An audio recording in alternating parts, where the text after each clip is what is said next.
জীবনের গুণ আমাদের আছে না নাই? কিন্তু বলছিলাম বাঙালিদের জন্য কত কি দেখতে হয়েছে। এই বাংলার জমিনে এখন ওই নাস্তিক বেঁচে আছে।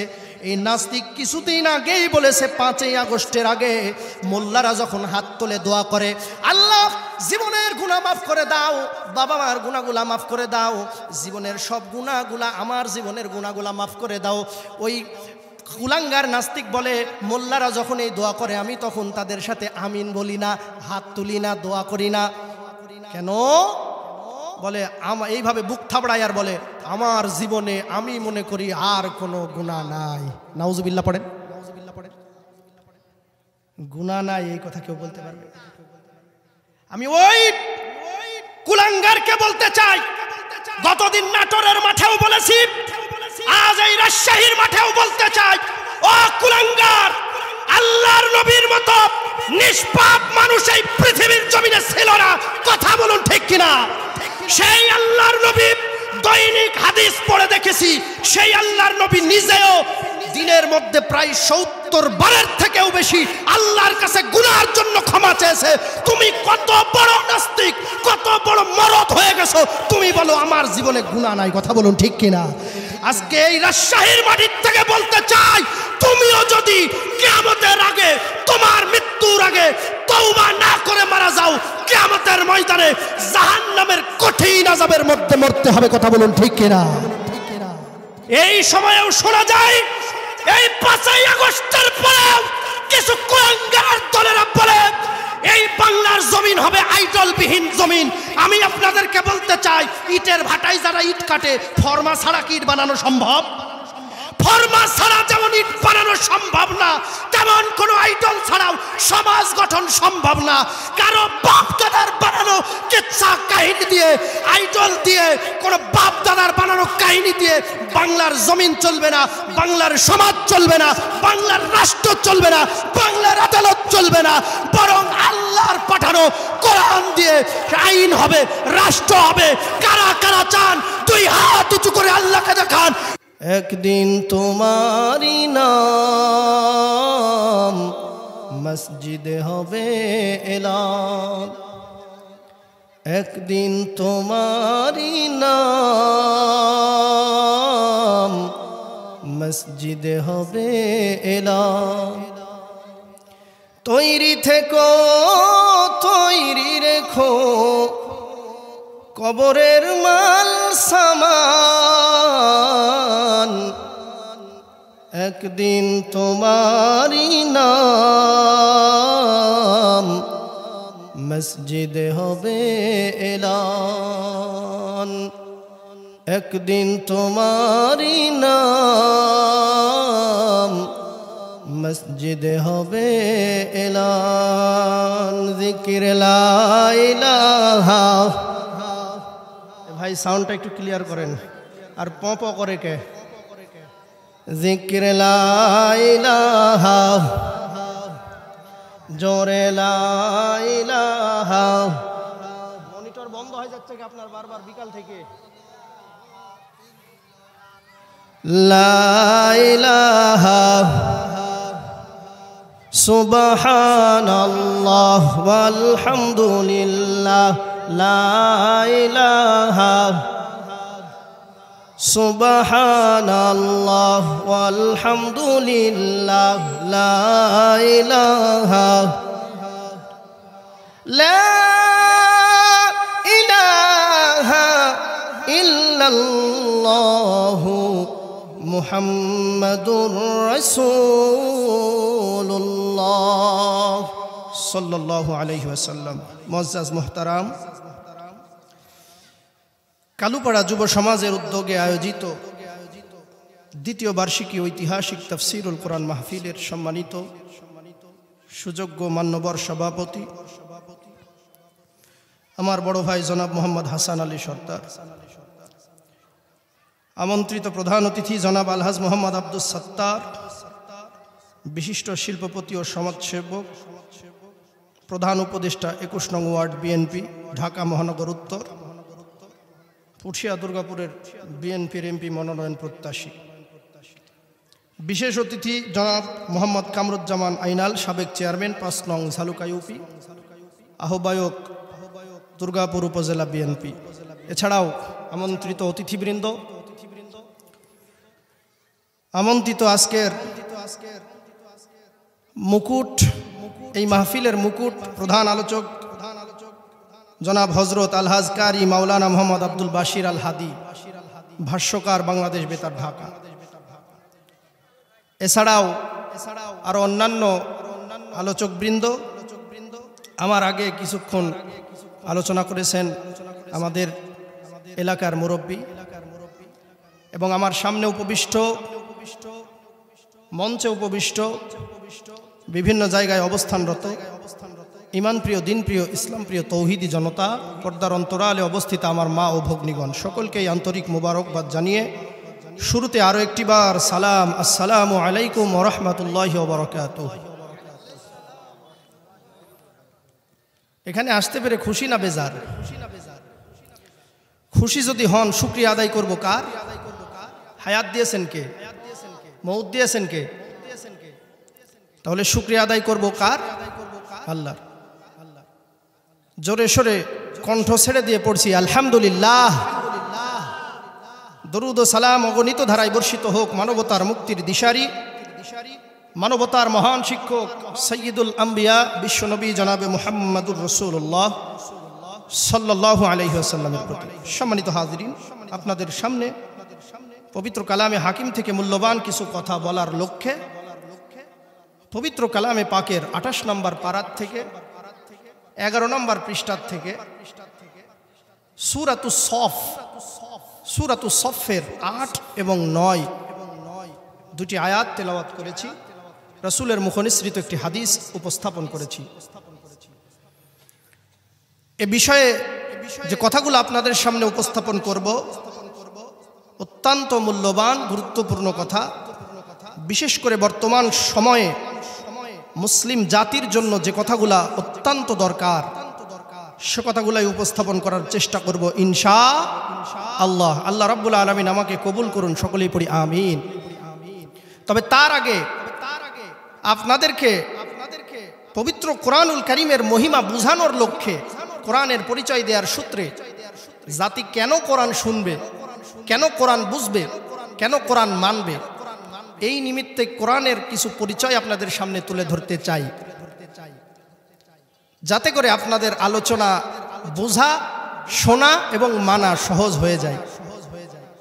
সেই লক্ষ্যে আপনাদেরকে শুরুতেই একটি গল্প শোনাতে চাই। হযরতে মূসা আলাইহিস সালাতু ওয়াস সালামের নাম শুনেছেন? কে ছিলেন বলেন তো? সবাই বলেন। মূসা আলাইহিস সালাম একজন পয়গম্বর ছিলেন, তিনার উপাধি ছিল মূসা কালিমুল্লাহ। আল্লাহু আকবার পড়েন। কালিমুল্লাহ মানে হলো কথা বলা, যিনি কথা বলেছেন। কালিমুল্লাহ আল্লাহর সাথে, কালিম মানে কালাম মানে কথা বলা, বাক্য, আর আল্লাহ মানে আল্লাহর সাথে। সুতরাং মূসা আলাইহিস সালাম স্বয়ং সরাসরি কার সাথে কথা বলেছেন? আল্লাহর সাথে। এই মূসা আলাইহিস সালাতু ওয়াস সালাম একদিন রাস্তা দিয়ে হেঁটে যাচ্ছেন। হঠাৎ করে রাস্তার মাঝখানে গিয়ে দেখেন এক বৃদ্ধ মানুষ রাস্তার মাঝখানে বসে আছেন। দীর্ঘদিন যাবৎ বৃষ্টি না হওয়ার কারণে লোকটি তার গরু, ছাগল, ভেড়া, উট এগুলা নিয়ে খুব কষ্টে জীবনযাপন করছিল। মূসা আলাইহিস সালামকে দেখে লোকটি ডাক দিয়ে বলেন, পয়গম্বর, আমি জানি তুমি আল্লাহর সাথে সাক্ষাতের উদ্দেশ্যে বের হয়েছো, তবে তোমার মাধ্যমে আমি আল্লাহর কাছে একটা আরজি করতে চাই, একটা প্রশ্ন আমার জানার আছে। পয়গম্বর বলে, কি প্রশ্ন বলেন তো? লোকটি বলে, দীর্ঘদিন বৃষ্টি না থাকার কারণে আমি অত্যন্ত কষ্টে দিন পার করতেছি। আমার একটাই প্রশ্ন, তুমি আল্লাহর কাছে তোমার কথা বলা শেষ হলে এই প্রশ্নটি করবে, সেটি হলো আগামী কতদিন পরে বৃষ্টি হতে পারে। মূসা আলাইহিস সালাম ব্যক্তিটির কথা শুনে যাত্রা শুরু করে দিলেন। পেছন থেকে আবার ডাক দিয়েছে, ও পয়গম্বর, বলেন দেখি রাগ হওয়াটা স্বাভাবিক কিনা? মূসা আলাইহিস সালাম যতগুলা নবী ছিল সব চাইতে বেশি রাগী ছিলেন। এমনও ঘটনা আছে মূসা আলাইহিস সালাম রাগ হয়ে এক চড় দিয়েছে আর এক চড়ে ওই মানুষটা মারা গেছে, এরকম ঘটনাও আছে না নাই? এই রাগী আল্লাহর নবীকে পিছন থেকে ডাক দিয়ে বলছে, ও পয়গম্বর একটু দাঁড়াও। মুসা আলাইহিস সালাম যেহেতু নবী, আল্লাহ বলেছেন যে লাইসা শাদীদু বিসসুরাতি, রাসূলের মাধ্যমে বলেছেন লাইসা শাদীদু বিসসুরাতি ইন্নামা শাদীদুল্লাযী ইয়ামলিকু নাফসাহু ইনদাল গদাব।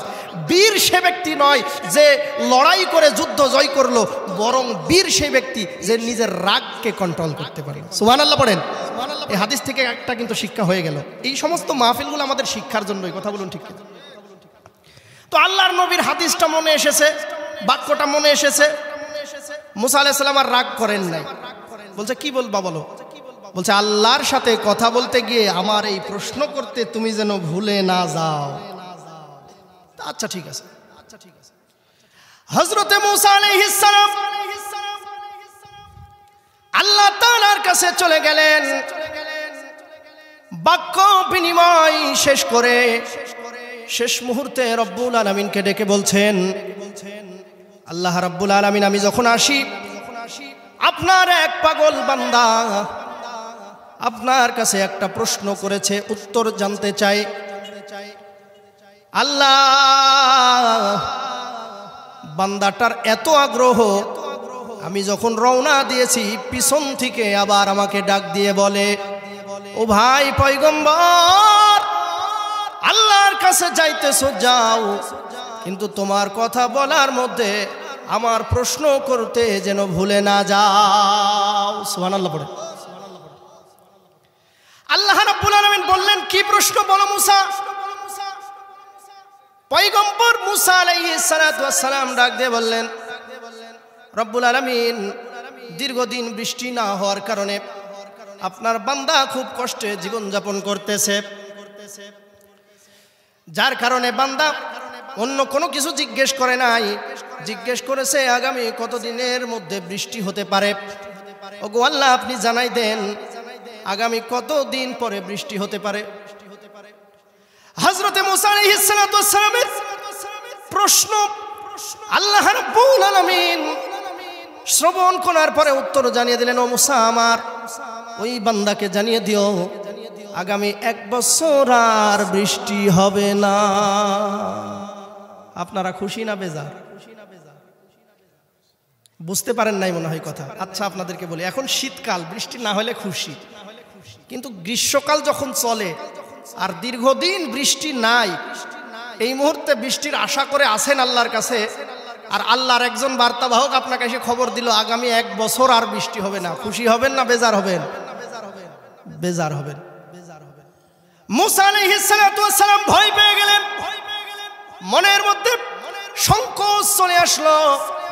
হযরতে মুসা মনে মনে ভাবলেন, আমি যখন ফিরে যাব ওই ব্যক্তির সাথে যেন আমার আর দেখা না হয়। কিন্তু বাংলায় একটা প্রবাদ আছে, যেখানেই বাঘের ভয় সেখানেই বলেন রাত হয়, যেখানে বাঘের ভয় সেখানেই সন্ধ্যা হয়। মুসা নবী ফেরত আসার সময় দেখে আল্লাহর বান্দা যেখানে প্রশ্ন করেছিল ওই জায়গায় বসে আছে। আল্লাহু আকবার। আসার সঙ্গে সঙ্গে পয়গম্বরকে ডাক দিয়ে বলে, ও পয়গম্বর মুসা, তুমি আল্লাহর সাথে কথা বলেছো, আমার প্রশ্ন করতে কি তোমার মনে ছিল কিনা? বলেন তো প্রশ্ন কি ছিল? বৃষ্টি। আমি মাঝে মাঝে আপনাদেরকে এরকম ভাবে টেস্ট করব। মাহফিল আজকে এখানে হচ্ছে, আলোচনা রাত্রে শুনলেন, পরের দিন যায় কিছু বলতে পারলেন না, আমলও কিছু করতে পারলেন না, এই মাহফিলের কোনো দাম নাই। তাই আমি বারবার আপনাদেরকে মুখস্থ করানোর জন্য, মনে করবেন এখানে একটা ক্লাস হচ্ছে আর ক্লাসে শিক্ষক যেটা বলছে সেটা মুখস্থ করে নিতে হবে। কথা বলুন ঠিক কিনা? তাহলে প্রশ্নটা কি ছিল বলেন তো? বৃষ্টি কতদিন পর হবে?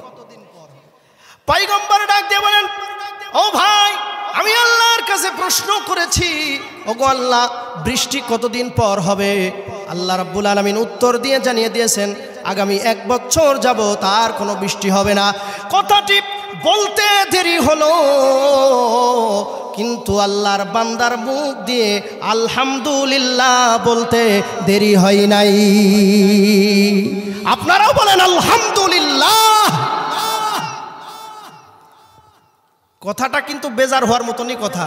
বহুদিন বৃষ্টি নাই, 1 বছর আরো হবে না, কিন্তু বেজার না হয়ে লোকটি কি করলো? আলহামদুলিল্লাহ পড়লো।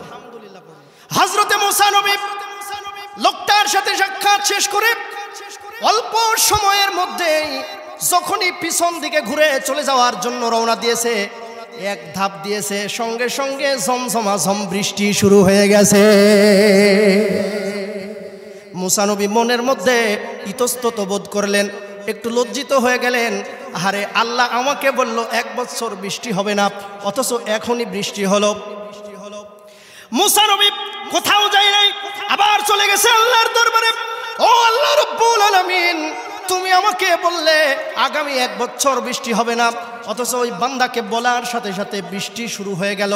কেন তুমি এমনটা করলে? আমি মুসাকে বললে তো তোমার কোনো ক্ষতি হতো না। কথা বলুন ঠিক কিনা?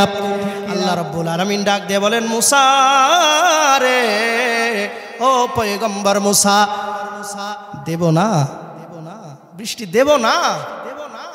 তুমি যখন বলেছো যে বৃষ্টির জন্য আমার বান্দা কষ্টে আছে, আমি আমার বান্দাদেরকে কি একটু কি পরীক্ষা করব না? বলেন বলেন। কোরআন তার ব্যাখ্যা দিচ্ছে পবিত্র কালামে হাকিম 2য় পারার 2য় পৃষ্ঠা, সূরাতুল বাকারা। আল্লাহ রাব্বুল আলামিন ডাক দিয়ে বলছেন, ওয়ালা নাবলুওয়ান্নাকুম বিশাইইম মিনাল খাউফি ওয়াল জুই ওয়া নাকসিম মিনাল আমওয়ালি ওয়াল আনফুসি ওয়াত থামারাত ওয়া বাশশিরিস সাবিরিন। চিল্লায়ে কর আল্লাহু আকবার। এক একটি আয়াত তেলাওয়াত করা শেষ হবে যখন আমি আপনাদের দিকে শাহাদত আঙ্গুল দিয়ে ইশারা করব, তখন ইশারা করব যখন চিৎকার দিয়ে আল্লাহু আকবারের আওয়াজ দিবেন, তখন এই কর্মসূচি চলবে ততক্ষণ, আখেরি মুনাজাত হবে না যতক্ষণ। রাজি আছেন যারা যারা? প্রথমেই আল্লাহকে 2 হাত দেখিয়ে দেন তারা তারা। লিল্লাহে তাকবীর, নারায়ে তাকবীর। আল্লাহ হাতগুলোকে কবুল করে নিন, সকলেই পড়ি আমিন। সম্মানিত দিনী ভাইরা আমার, ও বাবাজিরা, মুসা আলাইহিস সালাতু ওয়াস সালাম বললেন আর বৃষ্টি হবে না 1 বছর। বান্দা বললেন আলহামদুলিল্লাহ। আল্লাহ রাব্বুল আলামিন বৃষ্টি দিয়ে দিলেন। মুসা নবী আল্লাহকে বলছে, ওগো আল্লাহ, কেন এই কাজ করলে? আল্লাহ বলছে, বান্দা, ও আমার পয়গম্বর মুসা, শোনো, আমি তো অবশ্যই বৃষ্টি দেব। দুনিয়াতে মানুষকে আমি পাঠিয়েছি তাদের জীবন উপকরণ সহজ করার জন্য, কঠিন করার জন্য নাই, ঠিক না? কিন্তু মুসা শোনো, দুনিয়ার জমিনে আমি আল্লাহ রাব্বুল আলামিন আমার বান্দাদেরকে ভয় দিয়ে, দুশ্চিন্তা দিয়ে, মালের ক্ষতি করে, সম্পদের ক্ষতি করে, জীবনের ক্ষতি করে, রোগ ব্যাধি দিয়ে আমি আল্লাহ রাব্বুল আলামিন আমার বান্দাদেরকে পরীক্ষা করব। আর মুসা শোনো, যারা আমার পরীক্ষায় উত্তীর্ণ হয়ে যাবে, ওয়াবাশশিরিস সাবিরিন, আল্লাহু আকবার, যারা আমার পরীক্ষায় উত্তীর্ণ হয়ে যাবে তাদেরকে সুসংবাদ দিয়ে দাও। কিসের সুসংবাদ? মাসালুল জান্নাতিল্লাতী উইদাল মুত্তাকুন। আল্লাহু আকবার পড়ে 26 নম্বর পারা সূরা মুহাম্মাদের মধ্যে আল্লাহ বলছেন, মুত্তাকিদের জন্য আল্লাহ রাব্বুল আলামিন জান্নাতের ওয়াদা করেছেন। সুবহানাল্লাহ পড়েন। তাহলে যেই আল্লাহ রাব্বুল আলামিন আগামী 1 বছর বৃষ্টি দেওয়ার সিদ্ধান্ত নেয়ার পরেও শুধুমাত্র শুকরিয়া আদায় করার কারণে তৎক্ষণাৎ বৃষ্টি দিতে পারে, ওই আল্লাহ রাব্বুল আলামিন আমাদেরকেও কোরআন শোনার জন্য, কোরআনের মাহফিলে বসার জন্য আমাদের উপর রহমত বর্ষণ করতে পারে কি পারে না? সবাই বলেন, পারে কি পারে না? তাহলে আমাদেরকেও যেখানে সেখানে সময় নষ্ট করা যাবে না, কোরআনের মাহফিলে বসে যেতে হবে। কথা বলুন ঠিক কিনা? আমরা বললাম আল্লাহ, কোরআন কেন শুনবো? তাফসীর কেন শুনবো? কোরআনের মাহফিল কেন শুনতে হবে? কোরআন কেন মানতে হবে? আল্লাহ রাব্বুল আলামিন পবিত্র কালামে হাকিমে এর উত্তরগুলা দিয়ে দিয়েছেন। আমার এই ছোট্ট জীবনের মধ্যে কোরআনুল হাকিম নিয়ে যখন গবেষণা করতে গিয়েছি, এক এক করে প্রায় 37টা পয়েন্ট আজ পর্যন্ত কোট করতে পেরেছি। জাতি কেন কোরআন শুনবে, কেন কোরআন বুঝবে, কেন কোরআন মানবে, এক একটি পয়েন্টের উপরে যদি আমি কথা বলি, এক একটি পয়েন্টের উপরে প্রায় 2 ঘন্টা করে কথা বলা সম্ভব, কিন্তু আসলে আমাদের হাতে অত সময় আছে বলেন? দুনিয়ার সময় ক্ষণস্থায়ী না চিরস্থায়ী? এই দুনিয়াতে সবাই থাকবো না যাইতে হবে? এজন্য আমার দেশের এক গীতিকার একটা গান লিখেছেন, 2 লাইন গাইব। দুনিয়া থাকার জায়গা না, এ দুনিয়া থাকার জায়গা না। ঠিক না? ঠিক না। ফেরার দেশে যাইবা একদিন ভেসে, না ফেরার দেশে যাইবা একদিন ভেসে, ফিরে তো আইবা না আর। দুনিয়া থাকার জায়গা না, দুনিয়া থাকার জায়গা না, এ দুনিয়া থাকার জায়গা না। কথা বলুন ঠিক কিনা? এই জন্য আমরা আল্লাহ রাব্বুল আলামিনকে জিজ্ঞেস করলাম, ওগো আল্লাহ, যেহেতু অল্প সময় দুনিয়াতে এসেছি, এই দুনিয়াতে সফলতা লাভ করাবো কেমনে? আল্লাহ রাব্বুল আলামিন বললেন, বান্দা শোনো শোনো শোনো, আমার কোরআন শোনো, আমার কোরআন বুঝো, আমার কোরআন মানো।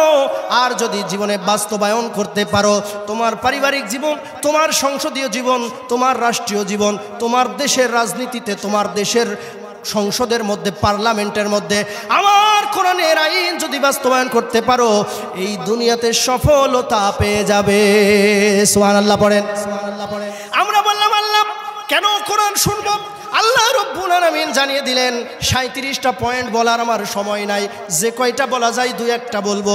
1 নাম্বার পয়েন্টে আল্লাহ রাব্বুল আলামিন পবিত্র কালামে হাকিমের প্রথমেই সূরাতুল ফাতিহা দিয়ে সূচনা করে দ্বিতীয় সূরা বাকারার 2 নম্বর আয়াতখানা নাজিল করে জানিয়ে দিলেন, যালিকাল কিতাবু লা রাইবা ফীহি হুদাল লিল মুত্তাকিন।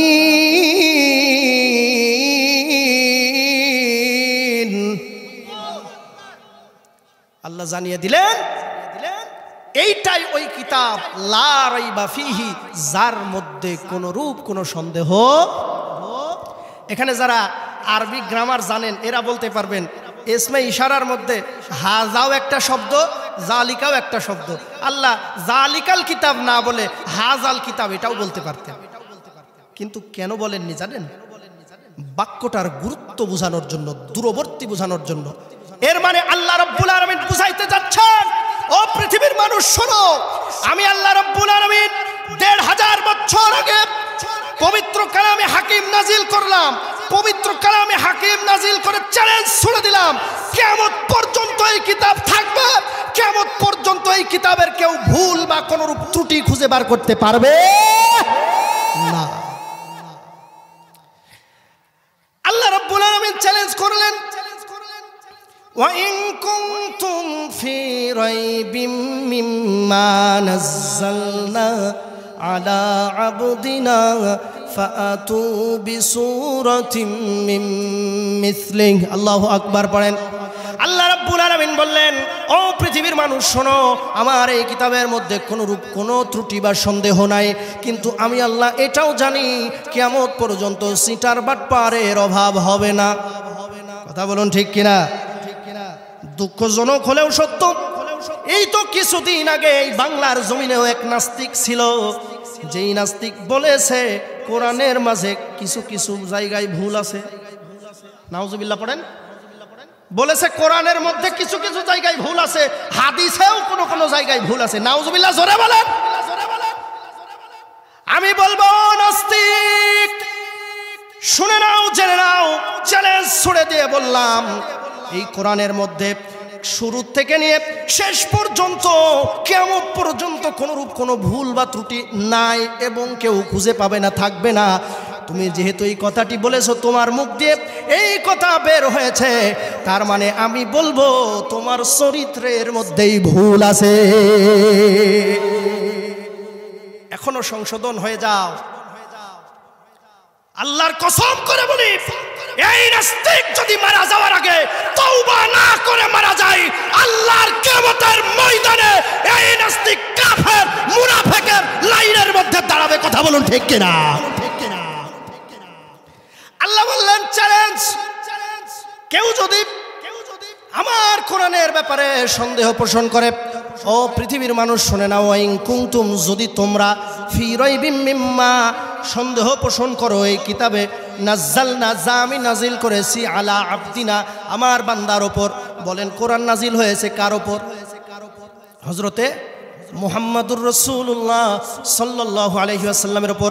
আল্লাহ বললেন আমার বান্দার ওপর, আমার নবীর ওপর আমি যে কিতাব নাজিল করেছি, এই কিতাবের ওপর যদি কোনো সন্দেহ পোষণ করো, কোনো বাপের বেটা, কোনো মায়ের বেটা, তাহলে আমার এই কোরআনের সূরার মতো একটা সূরা নাজিল করে দেখাও। বলেন কারো পক্ষে সম্ভব? সূরা তো দূরের কথা, কোরআনের একটা আয়াত, ফাতু বি আয়াতিম মিন মিসলি, আল্লাহ আরেক জায়গায় বলেছেন সন্দেহ যখন করছো একটা আয়াত নাজিল করে দেখাও তো। যেমনটি আবু জেহেল, আবু লাহাব, উতবা, শাইবা এদেরকে বলেছিলেন, ঠিক কিনা? সূরাতুল কাউসারের তাফসীর পড়বেন, এটা পেয়ে যাবেন। যখন রাসূল সাল্লাল্লাহু আলাইহি সাল্লাম মানুষের মাঝে কোরআন বর্ণনা করতে শুরু করলেন, কোন কাফেরেরা বলতে শুরু করলো এগুলা জাদুকরি বিদ্যা, মুহাম্মদ কবি হয়ে গেছে, মুহাম্মদের বানানো কবিতা। এমনকি বলতে শুরু করলেন মুহাম্মদ পাগল হয়ে গেছে, নাউযুবিল্লাহ। আল্লাহ তাআলা তাদেরকেও চ্যালেঞ্জ করে পবিত্র কালামে হাকিম 27 নম্বর পারার 5 নম্বর পৃষ্ঠা 3 নম্বর লাইন সূরাতুন নাজমের আয়াত নাজিল করে জানিয়ে দিলেন, ও পৃথিবীর মানুষ শোনো, মা দাল্লা সাহিবুকুম ওয়া মা গাওয়া ওয়া মা ইয়ানতিকু আনিল হাওয়া ইন হুয়া ইল্লা ওয়াহয়ু ইউহা। আল্লাহু আকবার বলেন। বললেন তোমরা যাকে পাগল বলছো তিনি পাগল নন, ওয়া মা ইয়ানতিকু আনিল হাওয়া, তিনি যা বলেন একটাও নিজের মন গড়া বানানো কিচ্ছা কাহিনী নয়, ইন হুয়া ইল্লা ওয়াহয়ু ইউহা, যা বলেন সব আল্লাহর পক্ষ থেকে আসা ওহী। আল্লাহ রাব্বুল আলামিন বললেন, ও কাফেরের দলেরা, আমি জানি তোমাদের মতো সিটার বাটপারের আবিষ্কার এই পৃথিবীর জমিনে হবে। যদি সন্দেহ করো আমার এই কোরআনের একটা আয়াতের মতো আয়াত নাজিল করে দেখাও। আল্লাহ রাব্বুল আলামিন রাসূলুল্লাহকে সূরাতুল কাউসার দিয়ে দিলেন। সূরাতুল কাউসারের কয়টা আয়াত একটু বলেন? 3টা। কয়টা আয়াত? 3টা আয়াত। সবাই বলেন কয়টা? 3টা আয়াত। আল্লাহ রাব্বুল আলামিন রাসূলকে 3টা আয়াতের সূরা দিয়ে দিলেন, কিন্তু রাসূলকে একটা নির্দেশ দিলেন, বললেন ও রাসূল আপনি কাবার গিলাফের মধ্যে 2টা আয়াত লিখে দিন, ইন্না আ'তাইনাকাল কাউসার ফাসাল্লি লিরাব্বিকা ওয়ানহার। আল্লাহু আকবার পড়েন। আল্লাহ রাব্বুল আলামিন বললেন, নবী আপনি 2টা আয়াত কাবার গিলাফের মধ্যে লিখে দিন, আর ওই কাফেরদেরকে বলেন, ও কাফেরের দলেরা, যদি সন্দেহ পোষণ করো আমার কালামের উপর, এই 3য় আয়াতটা নাজিল করে দেখাও। সঙ্গে সঙ্গে জায়গায় হয়ে গেল। এটাই তো সুযোগ, এই রকম সুযোগ আর পাওয়া যাবে না। একটা আয়াত খালি নাজিল করতে পারলেই মুহাম্মদকে তাড়াই দিতে পারবে। নাউজুবিল্লাহ পড়েন।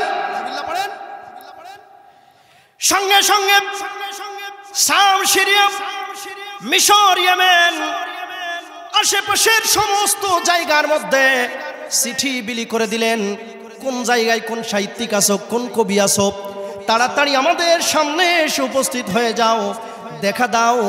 আজকে মুহাম্মাদের চ্যালেঞ্জ দিয়েছে 2টা আয়াত তিনি লিখে দিয়েছেন, এই রকম একটা বাক্য তোমাদেরকে রচনা করতে হবে। আল্লাহর কসম করে বলি, ওই দিন আশেপাশের সমস্ত বড় বড় কবি সাহিত্যিক সম্রাটেরা একত্রিত হয়ে সূরাতুল কাউসারের 2টা আয়াত নিয়ে গবেষণা করেছে সকাল থেকে সন্ধ্যা পর্যন্ত, কিন্তু 3য় আয়াত নাজিল করার মতো ক্ষমতা হয় নাই।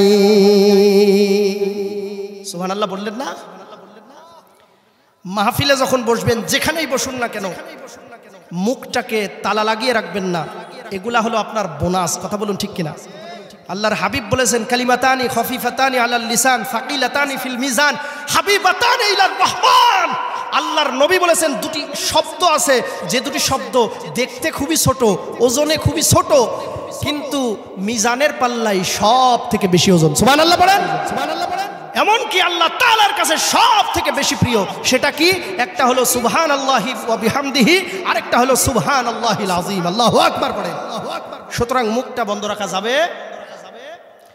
বলছিলাম ভাইরা আমার, ও মা বোনেরা আমার, সকাল থেকে সন্ধ্যা পর্যন্ত সমস্ত কাফেরের দলেরা চেষ্টা করে সূরাতুল কাউসারের ৩য় আয়াত নাজিল করতে পেরেছে? পারে নাই। শেষ পর্যন্ত তারা লিখে দিয়েছে ইন্না আতাইনাকাল কাউসার ফাসাল্লি লিরাব্বিকা ওয়ানহার লাইসা হাযা মিন কালামিল বাশার। কোন রকমে মিলাইছে, কিন্তু কি মিলাইছে এটা জানেন? আরবি বাক্য যারা জানেন, ব্যাকরণ যারা জানেন তারা বুঝবেন এই বাক্যর অর্থ হলো এটা কোনো মানুষের বানানো কিতাব হতে পারে না। তাহলে ভুল খুঁজতে পেরে কেউ যদি চেষ্টা করে ভুল বার করতে পারবে? বলেন বলেন। তার মানে আমরা বুঝলাম এই কোরআনের মধ্যে কোনো ভুল। এবার আর একটা পয়েন্ট আছে, সেটা কি? সিটার এরকমও আছে কিছু, এরা বলবে আল্লাহ মানুষকে তো তুমি সৃষ্টি করেছো দুর্বল। কোথায় এটা পাবেন? কোথায়? পবিত্র কালামে হাকিম 5 নম্বর পারার 1ম পৃষ্ঠার 15 নম্বর লাইন, সূরা নিসা।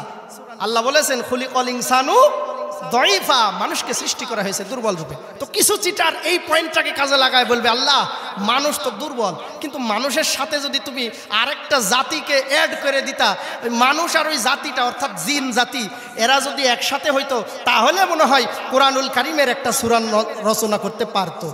সূরা পারুক আর না পারুক, আল্লাহ একটা আয়াত মনে হয় রচনা করতে পারতো। আল্লাহ বললেন বান্দা আমি আল্লাহর মতো শক্তিধর এই পৃথিবীর জমিনে কেউ। ইন্নাকা আলা কুল্লি শাইইন কাদির, সব থেকে বেশি শক্তিশালী হলেন আমার আল্লাহ রাব্বুল আলামিন। আল্লাহর ক্ষমতা তো কারো থেকে কম না। আল্লাহ বললেন তোদেরকে এই অবকাশও দিয়ে দিলাম, যা। সূরা লোকমানে চলে যাবেন, 21 নম্বর পারা। আল্লাহ রাব্বুল আলামিন 155 নম্বর আয়াতখানা নাজিল করে জানিয়ে দিলেন উল্লাইনি জিতামাআতিল ইনসু ওয়াল জিন্নু লা ইয়াতুনাকা বিমিসলিহি ওয়ালাউ কানা বা'দুহুম লিবা'দিন যাহিরা। আল্লাহু আকবার বলেন।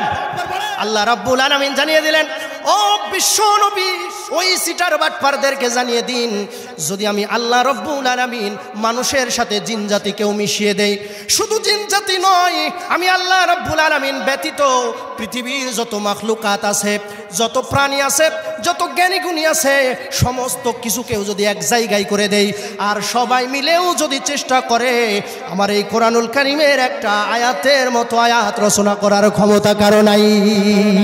কথা বলুন ঠিক কিনা? তার মানে বুঝলাম এই কোরআন কেউ রচনা, কেউ সংযোজন, সংস্কার করার ক্ষমতা রাখে। কোরআনে কোনো ভুল আছে? তাহলে যেখানে কোনো ভুল নাই এই জায়গার এই জিনিসটাকে আপনি যেখানেই রাখবেন সেই জায়গার ভুলগুলা মিটাতে পারবে কি পারবে না? বলেন। এবার আমরা আল্লাহকে বললাম আল্লাহ দ্বিতীয় পয়েন্ট কি? কোরআন কেন শুনবে মানুষ? মানুষ কেন কোরআন বুঝবে, কেন কোরআন শুনবে, কোরআন মানবে? আল্লাহ রাব্বুল আলামিন বললেন বান্দা চোখটা খোলো, পবিত্র কালামে হাকিমের মধ্যে চলে আসো। আল্লাহ রাব্বুল আলামিন সূরাতুল আরাফের মধ্যে ডাক দিয়ে জানিয়ে দিলেন ওয়াহাযা কিতাবুন আনজালনাহু মুবারাকুন ফাত্তাবিউহু ওয়াত্তাকু লাআল্লাকুম তুরহামুন। আল্লাহু আকবার পড়েন। ও পৃথিবীর মানুষ শোনো, জানো, বুঝো, আল্লাহ রাব্বুল আলামিন জানিয়ে দিলাম ওয়াহাযা কিতাব, এইটাই হলো ওই কিতাব আনজালনাহু, আমি আল্লাহ রাব্বুল আলামিন নাজিল করেছি। কেন নাজিল করেছি? আল্লাহ রাব্বুল আলামিন বললেন মুবারাকুন, বরকতময় হিসেবে। সুবহানাল্লাহ পড়েন। কোরআন হলো বরকতের কিতাব। কথা বলুন ঠিক কিনা? কোরআন হলো বরকতের কিতাব। এখন আপনাকে যদি প্রশ্ন করি আপনার আল্লাহর বরকতের দরকার আছে না নাই? আল্লাহর রহমতের দরকার আছে না নাই? আচ্ছা, এখানে আমরা যারা উপস্থিত এখন যদি প্রশ্ন করি রহমতটা কেমনে পাওয়া যায়, কিভাবে রহমত হয়, এটা বোঝার দরকার আছে না নাই? তাহলে বলবো ও ভাই উপস্থিত যারা আমি সহ আপনারা কে আছেন একটু হাত তুলে দেখান যার মধ্যে কোনো গুনাহ নাই। কেউ হাত তোলার সাহস পাবো? গুনাহ আমাদের সবার। দুঃখজনক হলেও সত্য, এই বাংলার জমিনে আর কত কি দেখবো রে ভাই। এক বক্তা ওয়াজের মধ্যে বলতো পৃথিবীতে এমন একটি জাতি আছে যাদের কাছে কোনো কিছুই অসম্ভব নয়। কেন? তো থাইল্যান্ডে জুতা পালিশ করার জন্য কোনো মুসি নাই, কি নাই? মুসিরা জুতা পালিশ করে, ঠিক কিনা? থাইল্যান্ডে কোনো মুসি নাই, তো জুতা পালিশ করে কেমনে? তো মেশিন আছে ওখানে, মেশিনের সাহায্যে জুতা পালিশ করে। তখন ওদের সিস্টেম কি? জুতা ঢুকাই দিবেন, পালিশ হয়ে বের হয়ে আসবেন, ওই মেশিনেই আবার টাকা দিয়ে দিবেন, হয়ে যাবে। এখন বাঙালি জুতা পালিশ করে ঠিকই, কিন্তু বাঙালি হাদিস আবিষ্কার করেছে, সেটা হলো মানুষ থাকলেই আমরা টাকা দিতে চাইনি, আর মানুষ নাই, যেখানে মানুষ নাই সেখানে টাকা দেওয়ারও দরকার নাই।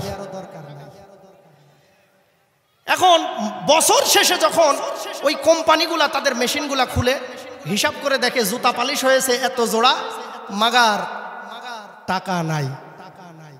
এবার কারা করলো এই আকাম, এটা ধরার জন্য সিসি ক্যামেরা চেক করলো, চেক করে দেখে এই আকাম করেছে যারা, আর কেউ নয়, বীর বাঙালি তারা। এবার সফটওয়্যার ইঞ্জিনিয়ারদেরকে একত্রিত করে বলল, এমন একটা সফটওয়্যার আবিষ্কার করো, এই থাইল্যান্ড এমন একটি দেশ, বাংলাদেশের এত প্রবাসী থাইল্যান্ডে আছে, এদেরকে বিদায় করে দিলে আমরা কাজের লোক পাবো না, সুতরাং এদেরকে বিদায় করাও যাবে না, আবার জুতা পালিশের ব্যবসাও বন্ধ করা যাবে না। কি করা যায়? এমন একটা সফটওয়্যার আবিষ্কার করো। সফটওয়্যার ইঞ্জিনিয়ারেরা খুব চেষ্টা করে গবেষণা করে একটা সফটওয়্যার আবিষ্কার করলো। কি? জুতা যখন পালিশ করবেন, প্রথম পার্ট দিবেন, পালিশ হয়ে বের হয়ে আসবে, দ্বিতীয় পার্ট যখন ঢুকাবেন, পালিশ হবে ঠিকই, মাগার বের হবে না, ততক্ষণ টাকা দিবেন না যতক্ষণ। এখন বাঙালি মনে মনে ভাবে, এই বুদ্ধি দিয়ে আমাদেরকে হারানোর মতো ক্ষমতা নাই। তো কেন?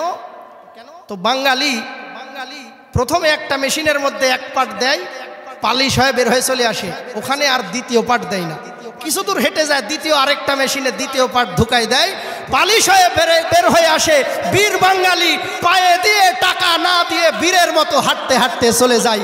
বললাম না ভাই, এদেশে এমন একটা জাতি আছে, এদের কাছে কোনো কিছুই অসম্ভব নয়।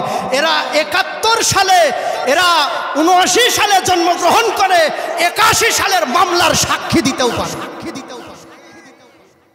জন্মগ্রহণ করেছে 79-তে, আর 71-এর মামলার সাক্ষী আছে না নাই? এই জন্যই তো এই সিটারেরা বলছিলাম, আল্লাহর রহমতের দরকার। কেমনে দরকার? জীবনের গুণ আমাদের আছে না নাই? কিন্তু বলছিলাম বাঙালিদের জন্য কত কি দেখতে হয়েছে। এই বাংলার জমিনে এখন ওই নাস্তিক বেঁচে আছে। এই নাস্তিক কিছুদিন আগেই বলেছে, 5ই আগস্টের আগে মোল্লারা যখন হাত তোলে দোয়া করে, আল্লাহ জীবনের গুনাহ মাফ করে দাও, বাবা মার গুনাহগুলা মাফ করে দাও, জীবনের সব গুনাহগুলা, আমার জীবনের গুনাহগুলা মাফ করে দাও। ওই কুলাঙ্গার নাস্তিক বলে, মোল্লারা যখন এই দোয়া করে, আমি তখন তাদের সাথে আমিন বলি না, হাত তুলি না, দোয়া করি না। কেন? বলে এইভাবে বুক থাবড়ায় আর বলে, আমার জীবনে আমি মনে করি আর কোনো গুনাহ নাই। নাউজুবিল্লাহ পড়েন, গুনাহ নাই, এই কথা কেউ বলতে পারবে? আমি ওই কুলাঙ্গারকে বলতে চাই, গতদিন নাটোরের মাঠেও বলেছি, আজ এই রাজশাহীর মাঠেও বলতে চাই, ও কুলাঙ্গার, আল্লাহর নবীর মতো নিষ্পাপ মানুষ এই পৃথিবীর জমিনে ছিল না। কথা বলুন ঠিক কিনা? সেই আল্লাহর নবী, দৈনিক হাদিস পড়ে দেখেছি, সেই আল্লাহর নবী নিজেও দিনের মধ্যে প্রায় 70 বারের থেকেও বেশি আল্লাহর কাছে গুনাহের জন্য ক্ষমা চেয়েছে। তুমি কত বড় নাস্তিক, কত বড় মরদ হয়ে গেছো, তুমি বলো আমার জীবনে গুনাহ নাই। কথা বলুন ঠিক কিনা? আজকে এই রাজশাহীর মাটির থেকে বলতে চাই, তুমিও যদি কিয়ামতের আগে, তোমার মৃত্যুর আগে তওবা না করে মারা যাও, কিয়ামতের ময়দানে জাহান্নামের কঠিন আযাবের মধ্যে মরতে হবে। কথা বলুন ঠিক কিনা? সম্মানিত দিনী ভাইরা আমার, আল্লাহ রাব্বুল আলামিন পৃথিবীর মানুষকে জানিয়ে দিলেন, ও পৃথিবীর মানুষ, এই কিতাব এমন একটি কিতাব দিলাম, মুবারাকুন, বরকতময় কিতাব, ফাত্তাবিউহু, যদি অনুসরণ করো, ওয়াত্তাকু, যদি ভয় করো, লাআল্লাকুম তুরহামুন।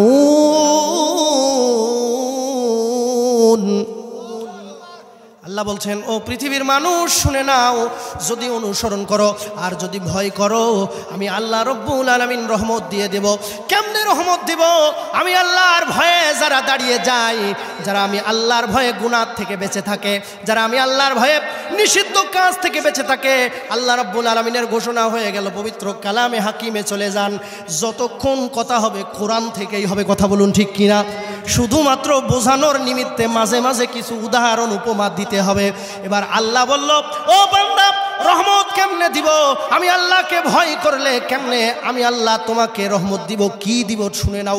পবিত্র কালামে হাকিম 30 নম্বর পারা 3 নম্বর পৃষ্ঠা সূরা নাজিয়াতের মধ্যে আল্লাহ রব্বুল আলামিন জানিয়ে দিলেন, ওয়া আম্মা মান খাফা মাকামা রাব্বিহি ওয়া নাহান নাফসা আনিল হাওয়া ফাইন্নাল জান্নাতা হিয়াল মাওয়া। লা ইলাহা জোরে লা ইলাহা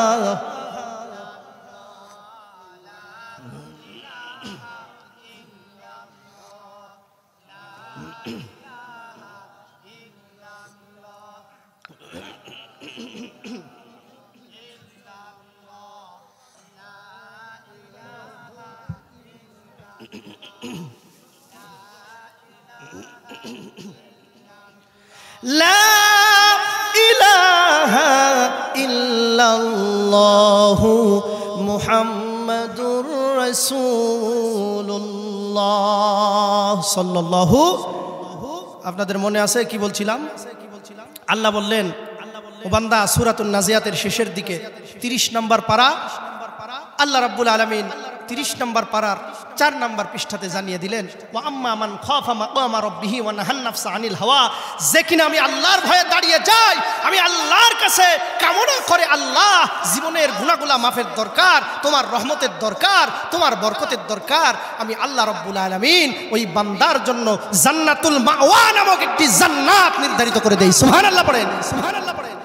এই আয়াতের তাফসীর খুললাম যখন, চমৎকার একটি তথ্য দেখতে পেলাম। তখন তাফসিরে মজিহুল কোরআন আল্লামা শাহ কাদের দেহলভী রহমাতুল্লাহি আলাইহির লেখা, তিনার তাফসিরের মধ্যে আয়াতের তাফসিরে তিনি এক ঘটনা দিয়ে দিয়েছেন। হযরতে ওমর রাদিয়াল্লাহু তাআলা আনহুর জামানার এক ঘটনা। হযরতে ওমরকে চিনেননি? কি হয়? আপনার খালাতো ভাই, খলিফাতুল মুসলিমিন, অর্ধ পৃথিবী যিনি শাসন করেছেন তিনি হলেন হযরতে ওমর রাদিয়াল্লাহু তাআলা আনহু। ঠিক কিনা? যেই ওমর, দেখুন কোরআনের মর্যাদা, কথার মধ্যে কথা চলে আসে, কোরআনের মর্যাদা কত দেখুন। যেই ওমর টাটকা কাফের ছিল, সব থেকে শক্তিধর কাফের ছিল, যার কথার উপর দিয়ে কথা বলার মতো ক্ষমতা কারো ছিল, সেই কাফের ওমর বের হলো আল্লাহর রাসূলকে হত্যা করবে বলে। পথের মধ্যে কিছু কথার মার পেছে, কিছু তথ্যের ভিত্তিতে এমন কিছু সন্ধান পেয়ে গেল, আর ওই উমর গলা কাটতে যেয়ে নিজের গলা আল্লাহর রাসূলের তরবারির নিচে দিয়ে দিল। কথা বলুন ঠিক কিনা? সেই উমর কি পেয়েছিল বলেন তো? এই কোরআন। আমরা বললাম আল্লাহ রহমত কেমনে পাবো, বরকত কেমনে পাবো? আল্লাহ রাব্বুল আলামিন বললেন, আমি আল্লাহ রাব্বুল আলামিনকে ভয় করে যারা আল্লাহর কাছে মাপ চায় আর নিষিদ্ধ কাজগুলা থেকে বেঁচে থাকে, ফাইনাল জান্নাতা হিয়াল মাওয়া, আমি আল্লাহ রাব্বুল আলামিন জান্নাতুল মাওয়া তাদের জন্য দিয়ে দেই। তাফসীর কারক লিখতেছেন, হযরতে ওমরের জামানায় এক যুবক ছিল। যুবক অত্যন্ত পরহেজগার মানুষ ছিল। কঠিন শীতের রাত্রিতে যখন বিছানার মধ্যে ঘুমিয়ে থাকতো, কানের মধ্যে যখন আওয়াজ যেত হাইয়া আলাস সালাহ,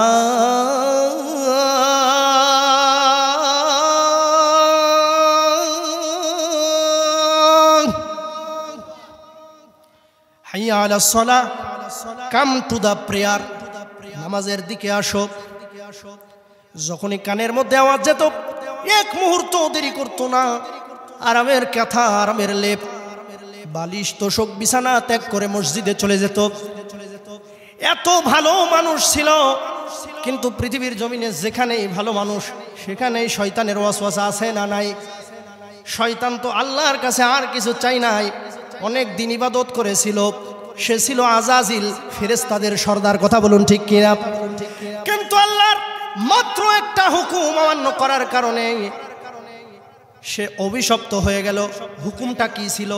আল্লাহ তাআলা যাদেরকে মনোনীত করেছেন, অর্থাৎ নবী হযরতে আদম আলাইহিস সালাতু ওয়াস সালামকে সম্মান প্রদর্শন করেনি। কথা বলুন ঠিক কিনা? শুধুমাত্র নবীকে সেজদা না দেওয়ার কারণে, সম্মান না করার কারণে ওই আজাজিল ফেরেশতা থেকে হয়ে গেল অভিশপ্ত শয়তান।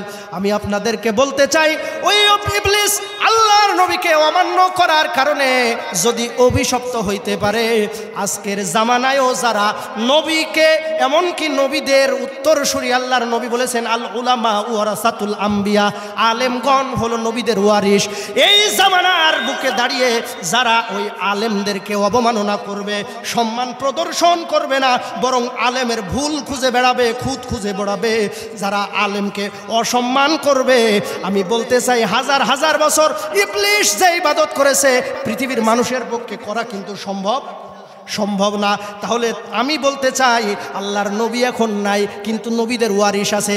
যারা নবীদের ওয়ারিসের সাথে সম্মান হানি করবে, অসম্মানী করবে, সারা বছর যদি 100টা হজ করেও আসো, তোমার ওই হাজিগিরির কোনো দাম নাই।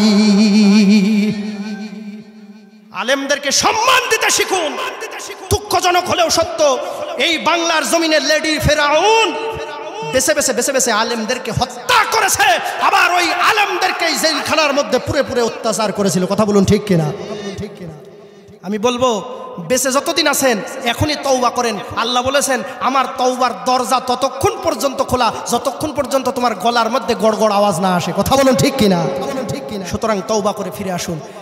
যারা ওই ফ্যাসিস্টকে অনুসরণ করেছিলেন, আমি তাদের উদ্দেশ্যেও বলছি, আপনারা অন্য কেউ না, আমারই ভাই, আমারই চাচা, আপনারা আমাদেরই প্রাণের মানুষ, আমরা একই মানুষ। বিপদে আপদে একজন আরেকজনের কাছে যাই, ঠিক কিনা? শুধুমাত্র বুঝার ভুলের কারণে আমরা কেউ ভালো পথে যাই, কেউ খারাপ পথে যাই। সুতরাং আপনাদেরকে আহ্বান করতে চাই, ভয় পাওয়ারও কোনো দরকার নাই, লজ্জা পাওয়ারও কোনো দরকার নাই, এখনো তওবা করে ফিরে আসুন। কথা বলুন ঠিক কিনা? বলতেছিলাম, ভালো মানুষ যেখানে ওয়াসওয়াসা সেখানে। আল্লাহর বান্দা উমরের, হযরতে উমর রাদিয়াল্লাহু তাআলা আনহুর যুগের ওই আল্লাহর বান্দা এত ইবাদত করে, শয়তানও তাকে পাকচক করে ফেলানোর চেষ্টা করে। কার মাধ্যম দিয়ে? নবী যেটা বলেছেন, এই পৃথিবীর জমিনে আমার উম্মতের জন্য আমার পরে সব থেকে বড় ফিতনা রেখে গেলাম নারী জাতি। যুবক, খুব মশান দেখাও, অথচ বাড়ির বইয়ের কাছে ভেজা বেড়াল। কথা বলুন ঠিক কিনা? নারী জাতি এমন আছে না নাই? এবার ওই নারী জাতির ছলনাই পড়ে ওই আল্লাহর বান্দা ওয়াসওয়াসাই পড়ে তার প্রেমে মগ্ন হয়ে গেল, একেবারেই খারাপ মুহূর্তে চলে গেছে। ঠিক ওই সময় তাফসীরে মুজিহুল কোরআনে লিখছে, ওই আল্লাহর বান্দার মাথার মধ্যে এই আয়াত চলে এসেছে, ওয়া আম্মা মান খাফা মাকামা রাব্বিহি ওয়া নাহান নাফসা আনিল হাওয়া ফাইন্নাল জান্নাতা হিয়াল মাওয়া। সঙ্গে সঙ্গে আল্লাহর বান্দা সেন্সলেস, অজ্ঞান হয়ে পড়ে গেছে। আল্লাহু আকবার পড়েন। আল্লাহর বান্দা কিছুক্ষণ পরে যখন জ্ঞান ফিরে আসে, আল্লাহর বান্দার জ্ঞান ফিরে আসার পরে আবার ওই আয়াতের কথা মনে পড়ে যায়, আল্লাহর বান্দা আবার সেন্সলেস হয়ে যায়। আল্লাহু আকবার। এই আয়াতের তাফসীর যখন দেখছিলাম, অন্তরটা কেঁপে উঠেছিল, চোখের মধ্য দিয়ে পানি বের হয়ে গিয়েছিল। আল্লাহর বান্দা আল্লাহর ভয়ে দ্বিতীয়বার যখন অজ্ঞান হয়ে যায়, আর চোখ খুলে না, দুনিয়ার মায়া ত্যাগ করে আল্লাহর কাছে চলে যায়। হযরতে ওমরের কাছে খবর চলে যায়, হযরতে ওমর জানাজার ব্যবস্থা করে। জানাজা হয়, দাফন কাফনের জানাজার ইমামতি হযরতে ওমর করে। দাফন কাফন হওয়ার পরে কবরের মধ্যে রাখা শেষ, সব কমপ্লিট। হযরতে ওমর ওই মুহূর্তে তার অনুসারীদেরকে ডেকে ডেকে বলে, ও আমার অনুসারীরা, শোনো গো, যদি জান্নাতি ব্যক্তি দেখতে চাও, জান্নাতি কবর যদি দেখতে চাও, এই কবরের দিকে তাকাও। এই কবরের নিচে যে আছে আল্লাহর জান্নাতি বান্দা। এমনকি আমি আরো অবাক হয়ে গেলাম, যেই হযরতে উমর রাদিয়াল্লাহু তাআলা আনহুর ব্যাপারে এই দুনিয়ার জমিনে রাসূল বলেছিলেন হযরতে ওমর হলো জান্নাতি। কথা বলুন ঠিক কিনা? দুনিয়ার জমিনে 10 জন সাহাবী জান্নাতের সুসংবাদ পেয়েছিলেন, সেই কাতারের রোল নাম্বার 2 হলেন হযরতে ওমর রাদিয়াল্লাহু তাআলা আনহু। অথচ এই জান্নাতি সাহাবী বলেন, ও আমার অনুসারীরা শোনো গো, আজকে ওই কবরের মধ্যে যদি ওই আল্লাহর বান্দা ওই যুবক না হয়ে আমি ওমর হইতাম, আমি ওমরের জীবনটা ধন্য হয়ে যাইতো। কবর অত্যন্ত গুরুত্বপূর্ণ জায়গা। কথা বলুন ঠিক কিনা? আল্লাহর রাসূল বলেছেন কবর হলো আখিরাতের প্রথম মঞ্জিল। যার কবর ভালো হয়ে যায় তার সমস্ত আখিরাতের মঞ্জিল ভালো হয়ে যায়। যার কবর খারাপ হয়ে যায় আখিরাতের সমস্ত মঞ্জিল তার খারাপ হয়ে যায়। এজন্য আমার দেশের এক গীতিকার ইসলামিক গান লিখেছেন, কবর জায়গা ভালো না, কবর জায়গা ভালো না, কবর জায়গা ভালো না, আমল দিয়ে কবর গৃহ সাজিয়ে নিতে হয়। 6 দিন পরে নখ খসে যাবে, 9 দিন পরে চুল। কবর গৃহের সামান নিতে করিও না কেউ ভুল, কবর জায়গা ভালো নয়, আমল দিয়ে কবরটাকে সাজিয়ে নিতে হয়। চিল্লাই কোন মারহাবা। হযরত ওমর জান্নাতি সাহাবী ডাক দিয়ে বলেন, ও আমার অনুসারীরা, আমি ওমর যদি আজকে এই কবরের নিচে থাকতাম ধন্য হয়ে যেতাম। সঙ্গে সঙ্গে অনুসারীরা ডাক দিয়ে বলেন, ও ওমর, এই আয়াত কি শুধু ওই বান্দার জন্য নাকি আমাদের সবার জন্য? হযরতে ওমর বলেন সবার জন্য। হযরতে ওমর ডাক দিয়ে বলেন, আমি যখন আমার অনুসারীদেরকে এই তথ্য যখন দিচ্ছিলাম, সঙ্গে সঙ্গে কবরের মধ্য থেকে একটা আওয়াজ ভেসে আসে। আমি হযরতে ওমর আওয়াজটা শুনে তাজ্জব হয়ে যায়। আমি লক্ষ্য করে দেখি কে যেন কবরের মধ্য থেকে ডাক দিয়ে বলে, ওয়ালিমান খাফা মাকামা রাব্বিহি জান্নাতান। আল্লাহু আকবার পড়ে। হযরতে ওমর ডাক দিয়ে বলেন, আমি লক্ষ্য করে দেখি কবরের মধ্য থেকে কে যেন ডাক দিয়ে বলে, ও হযরতে ওমর, তুমি যে তথ্য দিয়েছো মানুষকে ঠিকই বলেছো, তবে একটু সংযোজন হবে। সেটা কি? আমি আল্লাহকে ভয় করার কারণে আল্লাহ রাব্বুল আলামিন আমাকে জান্নাতের ঠিকানা লিখে দিয়েছেন ঠিকই, কিন্তু একটা জান্নাত নয়, আমার আল্লাহ রাব্বুল আলামিন আমাকে 2টা জান্নাতের মালিক বানিয়ে দিয়েছে। 2টা জান্নাতের মালিক বানিয়ে দিয়েছে। কেন? ওই যে কোরআনকে ভালোবেসেছে, কোরআনকে ভয় করেছে, কোরআনের আয়াতকে স্মরণ করে, আল্লাহকে ভয় করে, আল্লাহর রহমতের আশা করে, ওই আশায় সিক্ত হয়ে পৃথিবীর জমিন ত্যাগ করেছে, যার কারণে আল্লাহ এক নয় 2টা জান্নাত দিয়েছেন। কথা বলুন ঠিক কিনা? সেই কোরআনের তাফসীর শোনার দরকার আছে না নাই? আমি এমন একটি গুরুত্বপূর্ণ আয়াত আপনাদের সামনে উপস্থাপন করেছিলাম যেটা এ জাতির জন্য অত্যন্ত দরকার ছিল, কিন্তু আমাকে শেষ করার কথা বলা হয়েছে। যেহেতু আমাদের এশার সালাত আছে, তবে আমি 5টি মিনিট সময় শুধু নিব। আমি আমার তেলাওয়াতকৃত আয়াতের মূল কথাগুলো শুধু আপনাদেরকে বলেই আলোচনা শেষ করব ইনশাআল্লাহ। আমি আপনাদেরকে পবিত্র কালামে হাকিম থেকে 28 নম্বর পারার 11 নম্বর পৃষ্ঠা থেকে সূরাতুল সফফের 8 এবং 9 নম্বর আয়াতখানা তেলাওয়াত করেছি। এই আয়াতের কারিমা আল্লাহ রাব্বুল আলামিন পৃথিবীর মানুষকে জানিয়ে দিয়ে বললেন, ইউরিদুনা লিয়ুতফিউ নূরাল্লাহি বিআফওয়াহিহিম ওয়াল্লাহু মুতিম্মু নূরিহি ওয়ালাউ কারিহাল কাফিরুন। আল্লাহু আকবার পড়েন। আল্লাহ বলছেন পৃথিবীর জমিনে এমন এমন সব গ্রুপ আসবে, এমন এমন সব দল আসবে, সিটার বাটপারেরা আসবে, যারা চাইবে আল্লাহর কোরআনকে সরাই দিতে, যারা চাইবে আল্লাহর কোরআনকে ফু দিয়ে নিভিয়ে দিতে। বলেন তো আল্লাহর কোরআনকে ফু দিয়ে সরানো সম্ভব? আল্লাহ বলছেন চ্যালেঞ্জ, ওয়াল্লাহু মুতিম্মু নূরিহি, তোমরা একদিক থেকে চেষ্টা করবা নিভানোর, আমি আল্লাহ রাব্বুল আলামিন আরেক দিক থেকে কোরআনের সম্মান বাড়িয়েই দিব। সুবহানাল্লাহ। তার উজ্জ্বল দৃষ্টান্ত আজকে আমরা দেখছি। একদল লোক কোরআনকে, কোরআনের অনুসারীদেরকে নিষিদ্ধ করার চেষ্টা করেছিল। 24 ঘন্টা মতান্তরে 48 ঘন্টা পরে ওদেরকে আর দেখা যায় না। আল্লাহ রাব্বুল আলামিন আরো বৃদ্ধি করে দিয়েছেন কোরআনকে। আল্লাহ রাব্বুল আলামিন পরের আয়াতে বললেন, হুয়াল্লাযী আরসালা রাসূলাহু বিল হুদা ওয়া দীনিল হক লিইয়ুযহিরাহু আলাদ দ্বীনি কুল্লিহি ওয়ালাউ কারিহাল মুশরিকুন। চিৎকার মেরে বলুন আল্লাহু আকবার। আল্লাহ রাব্বুল আলামিন জানিয়ে দিলেন তিনি সেই সত্তা, সেই আল্লাহ যিনি কিনা কোরআনকে পরিপূর্ণতা দান করবেন, যিনি কিনা কাফেররা অপছন্দ করা সত্ত্বেও কোরআনের মর্যাদা বাড়াবেন। আবার তিনি সেই সত্তা যিনি তার রাসূলকে প্রেরণ করলেন সত্য দিন সহকারে, সত্য ধর্ম সহকারে। বলেন তো এই সত্য দিনের নাম কি? ইসলাম। এই দিনের নাম কি? আল্লাহ কোরআনে বলেছেন ইন্নাদ দীনা ইনদাল্লাহিল ইসলাম, নিশ্চয় আল্লাহর নিকট মনোনীত দিন হলো ইসলাম। আর আল্লাহ রাব্বুল আলামিন বললেন তার রাসূলকে সত্য দিন ইসলাম সহকারে প্রেরণ করেছেন লিইয়ুযহিরাহু আলাদ দীনি কুল্লিহি, আল্লাহর এই ইসলামকে মানুষের মাঝে ছড়াই দেওয়ার জন্য, প্রচার করিয়ে দেওয়ার জন্য, প্রসার করিয়ে দেওয়ার জন্য। এখন আপনাদেরকে বলতে চাই আল্লাহর রাসূলের পথে যারা থাকে এরা সফল কাম নাকি বিফল কাম? তার মানে বুঝতে হবে ওই জামানাতে আল্লাহর রাসূলকে আল্লাহ দায়িত্ব দিয়েছিলেন কোরআনের আইন বাস্তবায়ন করা। আজকে আমরা যদি নবীর অনুসারী হতে চাই আমাদের দায়িত্বও হবে কোরআনের আইন বাস্তবায়ন করা। কথা বলুন ঠিক কিনা? আমার ঘর চলবে কোরআন দিয়ে, আমার বাড়ি চলবে কোরআন দিয়ে, আমার সমাজ চলবে কোরআন দিয়ে, এমনকি আমার এই জেলা চলবে কোরআন দিয়ে, আমার বিভাগ চলবে কোরআন দিয়ে, আমার দেশ চলবে কোরআন দিয়ে, আমার সংসদ চলবে কোরআন দিয়ে, আমার আদালত চলবে কোরআন দিয়ে। অর্থ ব্যবস্থা হবে কোরআনের, খাদ্য ব্যবস্থা হবে কোরআনের, সংস্কার ব্যবস্থা হবে কোরআনের, আইডল হবে কোরআনের ধারক যিনি, তিনি হলেন হযরতে মুহাম্মদুর রাসূলুল্লাহ সাল্লাল্লাহু আলাইহি ওয়াসাল্লাম। কথা বলুন ঠিক কিনা?